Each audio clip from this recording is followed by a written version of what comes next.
sucker.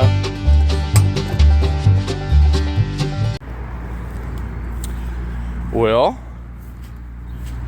last night we got, I don't know, 3.5, 4 inches of rain. Some places got more than 5 inches of rain. And my poor bike barely made it down here. But anyway, we made a crucial mistake this spring. We were in such a hurry to get the crops planted, we forgot to teach these beans how to swim. Didn't do the basic swim lessons. So right now, these beans, they got their head above the water, thank goodness. But out there is roughly 3.5 million bean plants completely underwater. And this is as close as I could get with the bike. All that is saturated bad. And situations like this, there really isn't a lot we can do as farmers.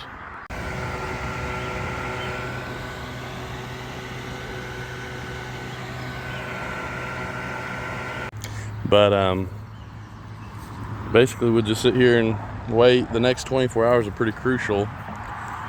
If the water recedes back to the creek and it goes away and the sun comes out, we'll be okay.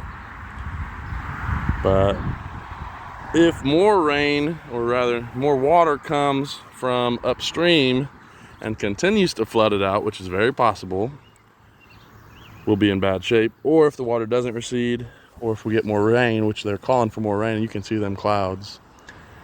Anyway, it's kind of a scary idea that, figure we've already got probably $3,000 to $5,000 worth of seed down here, probably $5,000 worth of herbicide and fertilizer down here already, and suppose all these beans drown, which is a very likely possibility right now, and that's all just a loss. We're a family farm. We don't get just a check written to us to cover all that. There is crop insurance, and there is, we write stuff off on taxes, but it's very, very likely that we'll still take a hit.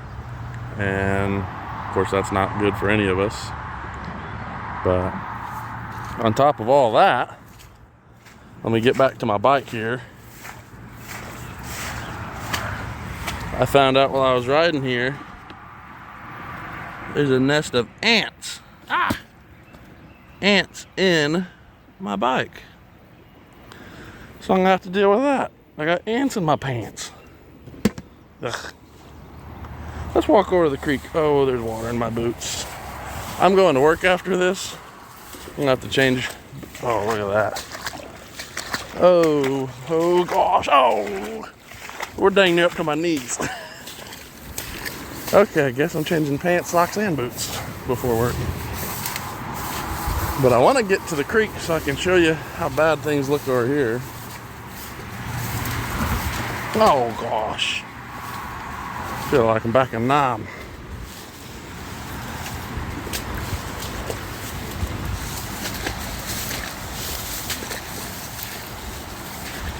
Okay. This is as close as I'm going to get. That's a lot of water, and it's moving fast. Here we go. Whoops. Here we got some rocks I can stand on.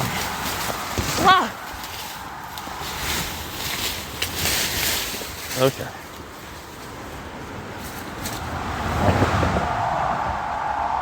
So this is Sugar Creek. We're talking hundreds of thousands of gallons moving every minute, and it's moving fast.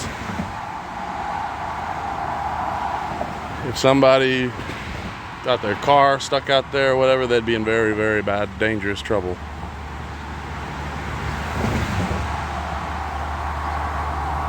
And then right over there's our field. Dad always said that this creek would always come out of its bank and flood either in January or June. And he said, we always hope for January. It did flood, I don't know, March, February maybe, but it wasn't January, so of course it flooded in June.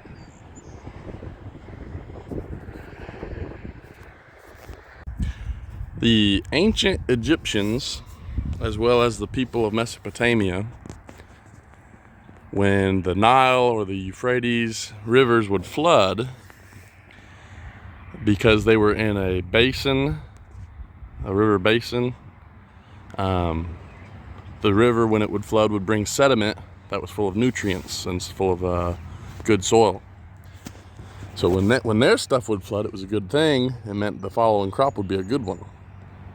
This here at Sugar Creek, when it floods, even though this is kind of a valley, it's not bringing us good soil and good nutrients. In fact, a lot of times it robs. It takes us when it retreats back. Oop, that's my hand.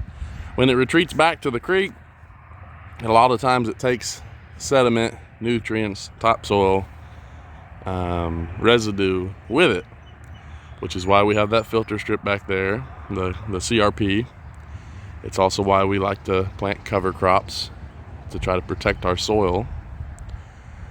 One thing that the creek notoriously does bring in, though, every time it floods, is driftwood, just chunks of dead trees, tires and trash.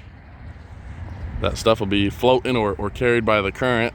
It comes out in the field, and then the water subsides and leaves the trash and the tires and the chunks of wood and logs and stuff behind, which we have to clean up. If we don't clean it up, we will either suck it up with the combine or run over it with the planter or drill, and it tears up the equipment, which is just a bad deal for everyone. So we will be busy cleaning up after this here when it dries out. Well, honestly, we probably won't mess with it till the fall when we start combining. We'll just have to pay attention, and if we see something, get out and go get it, because we don't want to drive out there or walk out there and tear up the soybeans any worse than they already are. Anyway, there's your history lesson. Don't pray for rain, pray for favorable weather for farmers. Just rake it all together.